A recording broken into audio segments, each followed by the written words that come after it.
दोस्तों, क्या आप जानते हो एक सफल इंसान और एक असफल इंसान में क्या फ़र्क होता है? शायद आप किस्मत कहें या फिर भाग्य कहें, लेकिन फ़र्क सिर्फ होता है सोच का। जी हाँ दोस्तों, सिर्फ सोच का। एक सफल व्यक्ति वो है जिसे असफलता विचलित नहीं करती। एक सफल व्यक्ति वो असफल व्यक्ति है जिसने बस एक बार एक आखिरी प्रयास किया था, बस, और कोई भी फर्क नहीं। आज मैं आपको मिलवाना चाहता हूँ मेरी कहानी के उस किरदार से जो महज 5 साल की उम्र में खो गया। एक बेहद गरीब घर में जन्मा ये बच्चा अपने भाई के साथ स्टेशन पर रेल से कोयला चुराता था ताकि अपने घर में अपनी माँ, अपनी बहन, अपने भाई और खुद का पेट भर सके। एक दिन थक हार कर ट्रेन में ही नींद आ गई। गाड़ी अकेली थी। गाड़ी घंटों तक चलती रही और वो कई दिनों तक भूखा प्यासा उस खाली गाड़ी में अपने घर से दूर, मीलों दूर बढ़ता गया। महज 5 साल का था, जिसे अपना नाम, अपना भाई गुड्डू और अपने गांव का नाम के सिवा कुछ भी याद नहीं था।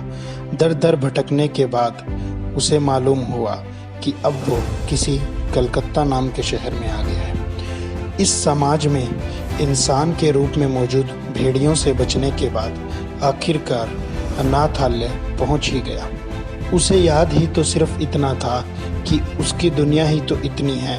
अम्मी है, गुड्डू है, गणेश तलाई गांव है, एक भाई भी है, एक बहन भी है। 6 महीने रहने के बाद अनाथ आश्रम की यातनाएं झेलने के बाद महज 5 साल की उम्र में उसे आखिर ऑस्ट्रेलिया के एक कपल ने अडॉप्ट कर लिया। बच्चा उनसे भी बस एक ही सवाल करता, अम्मी कहाँ है, अम्मी कहाँ है। वक्त ने करवट बदल ली। आज वो बच्चा जो सूरू, जिसका नाम सूरू था, 26 साल का हो गया है। जिंदगी में सब कुछ मिल चुका है, सब कुछ मिल गया है। एक अच्छी नौकरी है, एक अच्छा घर है, परिवार है, अच्छे देश में रहता है, एक अच्छा जीवन साथी भी उसके साथ है।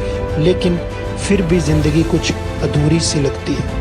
इतना कुछ मिल गया जो शायद इंडिया में शायद शुरू को कभी नहीं मिल पाता। लेकिन फिर भी मन में कुछ बेचैनी है, एक दर्द है, कुछ गम है, कुछ दर्द है सीने में जो रोने भी नहीं देता, कुछ यादें हैं जो सोने भी नहीं देती। बचपन की वो लोरी आज भी याद आती है। वो माँ जो कहीं दूर गणेश तलाई में कहीं खो गई है, अब भी वो शुरू को याद आती है। अब शुरू के लिए गणेश तलाई गैस चले बन गया है, क्योंकि अब ऑस्ट्रेलिया में जो रहने लगा है, सब कुछ ही तो बदल गया है। बस बदली नहीं है तो वो माँ की यादें जो आज भी सताती है। माँ तो कृष्ण जी की भी 2 थी, एक जन्म देने वाली माँ थी, एक पालने वाली माँ थी। शुरू को भी पालने वाली माँ तो मिल गई है, लेकिन जन्म देने वाली माँ की आज भी तलाश है। आज भी रात को उठकर चिल्लाता है, दर्द होता है कि आखिर वो माँ है कहाँ। अब जंग शुरू हो चुकी है, खुद से ही जंग शुरू हो चुकी है। खुद से ही लड़ना है, ढूंढना है अपनी उस माँ को। तय कर लिया है, लड़ना है खुद से। फिर ट्रेन की स्पीड का अनुमान लगाना है। अब शुरू कैलकुलेटर चला लेता है। शुरू अब कैलकुलेटर भी चला लेता है। जितने घंटे ट्रेन की स्पीड थी, जितने घंटे ट्रेन में गुजारे, उस हिसाब से डिस्टेंस कैलकुलेट करता है। शुरू ने अपने कमरे की सारी दीवारें रंग बिरंगे पन्नों से, चार्ट से भर दी है। पता नहीं क्या कैलकुलेट करता रहता है। लोग कहते हैं कि शायद शुरू आइंस्टाइन बनने वाला है, लेकिन शुरू की तो जंग है खुद को ढूंढने की, कि मैं हूँ कहाँ और मैं कहाँ से आया हूँ। तो अपने आप को ढूंढ रहा हूँ, बस, और कुछ नहीं। इस सब में लोग विरोध भी करते हैं, वो जीवन साथी भी विरोध करता है। ऑस्ट्रेलिया के माँ बाप भी कहते हैं कि क्यों परेशान हो रहा है, क्यों, जो पास्ट है, जो अतीत है, उसे भूल जाना। लेकिन शुरू की जिद है, बस एक सोच का ही तो फर्क है। शुरू ने ठान लिया है कि मैं नहीं हार सकता, मैं हार ही नहीं सकता, मुझे ढूंढना है। 2 साल गुजर गए इसी भागदौड़ में। 2 साल गुजर गए, जिंदगी थम सी गई एक कमरे में बंद शुरू को। 2 साल निकल गए बस अपने उस गणेश तलाई को खोजने में। आखिरकार गूगल अर्थ की सहायता से आज वो दिन आ गया। आज शुरू को गणेश तलाई मिल गया है और अब शुरू ने तय कर लिया है कि इंडिया जाना है और अपनी माँ को ढूंढना है। आखिर सूरू गणेश तलाई पहुंच भी गया। इस छोटे से गांव में माँ को ढूंढने के लिए कोशिश कर रहा है। अरे ये क्या, हमने सुना था चमत्कार नहीं होते, हमने सुना था भगवान साथ नहीं देते, लेकिन ये क्या। सूरू को तो गणेश तलाई भी मिल गई और आज उसकी वो माँ भी उसके सामने खड़ी है जो 27 साल पहले उससे बिछड़ गई थी। शायद उसने उम्मीद खो दी थी कि अब मेरा बेटा दुनिया में नहीं रहा। वो भाई गुड्डू उस समय सूरू को जो ट्रेन में भूल आया था, आज वो जिंदा नहीं है।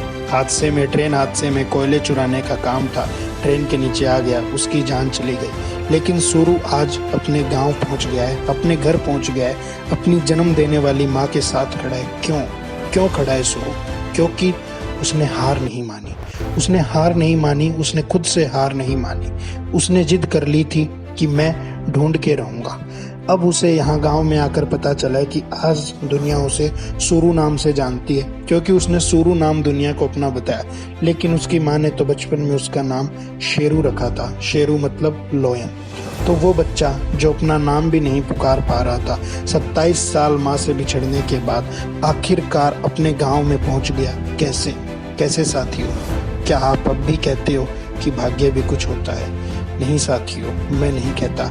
मैं आज भी कहता हूँ कि फर्क है सिर्फ और सिर्फ सोच का फर्क है। मिलेंगे अगली किसी शानदार कहानी में।